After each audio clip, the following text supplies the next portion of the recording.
अस्सलामु अलैकुम। आप देख रहे हैं हमारे यूट्यूब चैनल प्यारा इस्लाम।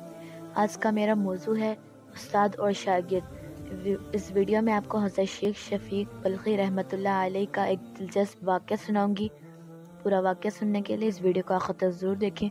वीडियो शुरू करने से पहले आपसे दरख्वास्त है कि अगर आप हमारे चैनल पर नए तो सब्सक्राइब ज़रूर करें और बेल आइकन को लाजमी प्रेस करें ताकि हमारी हर आने वाली वीडियो आप तक पहुँच सके। चलते हैं वीडियो की तरफ। एक रोज़ हज़रत शेख शफीक बल्खी रहमतुल्लाह ने अपने शागिर्द हातिम से पूछा, हातिम, तुम कितने दिनों से मेरे साथ हो? हातिम ने कहा, 32 बरसे। शेख ने पूछा, बताओ इतने तवील अरसे में तुमने मुझसे क्या सीखा? हातिम ने कहा, सिर्फ 8 मसले आपसे सीखे।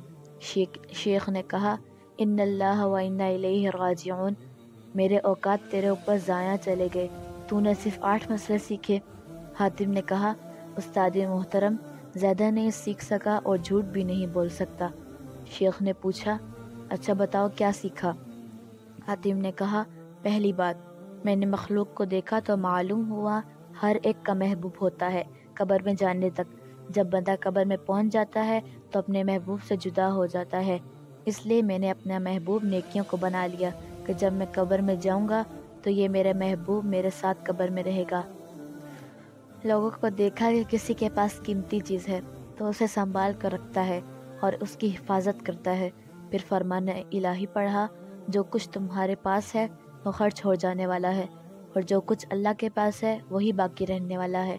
लिहाजा जो चीज़ मुझे कीमती हाथ आई उसे अल्लाह की तरफ से फेर दिया ताकि उसके पास महफूज हो जाए, जो कभी ज़ाया ना हो। मैंने खुदा के फरमान पर गौर किया और जिससे अपने रब के सामने खड़े होने का खौफ किया और नफ्स को बुरी ख्वाहिशात से बाज रखा। जन्नत उसी का ठिकाना होगा। इसलिए अपने नफ्स को बुराइयों से लगाम दी, ख्वाहिशात नफसानी से बचने की मेहनत की, यहाँ तक कि मेरा नफ्स इताअत इलाही पर जम गया। लोगों को देखा कि हर एक का रुझान दुनियावी माल, हस्बे नसब, दुनियावी जाहो मनसब में पाया। इन आमोन में गौर करने से ये चीज़ें हीच दिखाई दी। उधर फरमाने इलाही देखा, दर हकीकत अल्लाह के नज़दीक तुम में से सबसे ज़्यादा इज़्ज़त वाला वो है जो तुम्हारे अंदर सबसे ज़्यादा परहेज़गार है। तो मैंने तकवा इख्तियार किया ताकि अल्लाह के यहाँ इज़्ज़त पाऊँ। लोगों में ये भी देखा कि आपस में गुमाने बद रखते हैं, एक दूसरे को बुरा कहते हैं। दूसरी तरफ अल्लाह का फरमान देखा, दुनिया की ज़िंदगी में इनकी बसरे औकात के ज़राए तो हमने इनके दरमियान तकसीम किए हैं। इसलिए मैं हसद को छोड़कर खल्क से किनारा कर लिया और यकीन हुआ कि किस्मत सिर्फ अल्लाह के हाथ में है। खलक की अदावत से बाज आ गया। लोगों को देखा कि एक दूसरे से सरकशी और कश्तो खून करते हैं। अल्लाह की तरफ रजू किया तो फरमाया, दर हकीकत शैतान तुम्हारा दुश्मन है, इसलिए तुम भी उसे अपना दुश्मन समझो। इस बिना पर मैंने सिर्फ इस अकेले शैतान को अपना दुश्मन ठहरा लिया और इस बात को की कोशिश की कि इसको बचाता रहूं। लोगों को देखा, पारा नान रोटी के टुकड़े पर अपने नफ्स को जलील कर रहे हैं, नाजायज़ आमोर में कदम रखते हैं। मैंने इरशाद बारी ताला देखा, ज़मीन पर चलने वाला कोई जानदार ऐसा नहीं है जिसका रिज़्क़ अल्लाह के ज़िम्मे ना हो। फिर मैं इन बातों में मशगूल हुआ जो अल्लाह के हकूक़ मेरे ज़िम्मे हैं, इस रिज़्क़ के तलब तर्क की जो अल्लाह के ज़िम्मे है।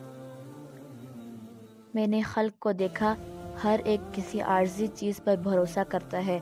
कोई ज़मीन पर भरोसा करता है, कोई अपनी तिजारत पर, कोई अपने पेशे पर, कोई बदन पर, कोई जहनी और अलमी सलाहियतों पर भरोसा किए हुए है।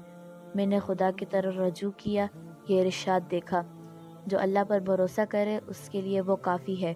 तो मैंने अपने खुदा पर तवक्कल किया, वही मुझे काफ़ी है। शेख बल्खी रहमतुल्लाह ने फरमाया, ए मेरे प्यारे शागिर्द हातिम, खुदा तुम्हें इनकी तौफीक नसीब करे। मैंने कुरान के अलूम पर मुताला किया तो उन सब की असल जड़ उन्हीं 8 मसाइल को पाया। इन पर अमल करने वाला गोया चारों आसमानी किताबों का आमिल हुआ। उम्मीद करती हूँ आपको हमारी वीडियो पसंद आएगी। अगर आपको हमारी वीडियो पसंद आए तो लाइक और शेयर ज़रूर करें। फ़ी अमान।